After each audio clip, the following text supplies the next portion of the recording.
C'était un pensionnat, donc. Hein. Souvent, notamment là, j'ai fait une longue tournée, vous savez, avec le film, c'était vraiment passionnant, parce que c'est une histoire, moi c'est une chance, hein, c'est la chance de ma vie d'avoir trouvé cette histoire, hein, et d'avoir vécu tout ça. Bon, après je vais vous raconter, avec les actrices sourdes du film, avec ces enfants de Poitiers, c'est une chance, quoi, hein, que j'avais envie de partager.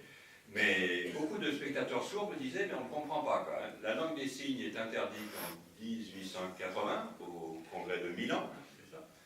Et là, on est en 1895 et vous nous montrez des religieuses qui enseignent la langue des signes. Alors, je me suis dit, mince, il y a une erreur. Et en fait, non, quoi. Hein. Donc, moi, le film est fait très entouré quoi, de spécialistes, notamment celui qui a dirigé l'armée pendant 20 ans, qui s'appelle Jacques Souriau, qui est spécialiste de la surdicécité. Et donc, je lui ai dit tout d'un coup, mais on me demande beaucoup quand même, comment se fait-il que les religieuses enseignaient la langue des signes? Et il semble quand même qu'elle n'ait pas été éradiquée pour autant, hein, avec cette interdiction, qu'elle continuait d'être enseignée un peu, voilà, discrètement, plus ou moins discrètement, mais dans des lieux comme celui-ci.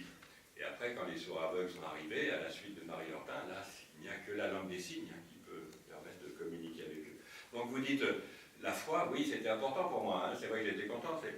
Vous voyez, pour la première fois, après, de parler un peu de la foi, mais quand même pas sous l'angle religieux tant que ça. Je ne sais pas ce que vous en pensez, il se trouve que c'est une religieuse, mais finalement c'est la foi que j'ai vue à l'œuvre chez les éducateurs, les éducatrices de Poitiers, c'est-à-dire c'est quand même toujours des Marie Hortin qui arrivent. Hein. Quand vous voyez arriver les gamins d'Afrique ou de France, sourds aveugles, ou les syndromes du Cher ou quoi, il faut quand même, voilà, il faut le vouloir quand même, hein, rentrer en communication. Il y a la violence de l'enfant, souvent, il y a la résistance, hein.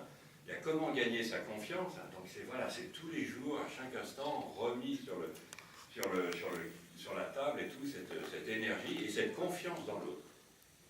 Moi, je ne sais pas ce que vous en avez pensé, après vous allez nous dire, hein, mais j'ai jamais eu, moi, ni la volonté, ni l'envie, ni le sentiment de faire un film sur le handicap. Hein. Jamais je me suis dit, tiens, je vais faire un film sur le handicap. Hein. J'ai fait un film sur la rencontre. Pour moi, c'est ça. Quoi. C'est qu'est-ce qui fait qu'entre ces deux filles, dans l'arbre, ça fait l'étincelle. Et tout d'un coup, quelque chose va se passer entre elles. Et pour moi, mon hypothèse, c'est que Sœur Marguerite, elle n'a pas vu chez l'autre le handicap, le manque, le truc à réparer.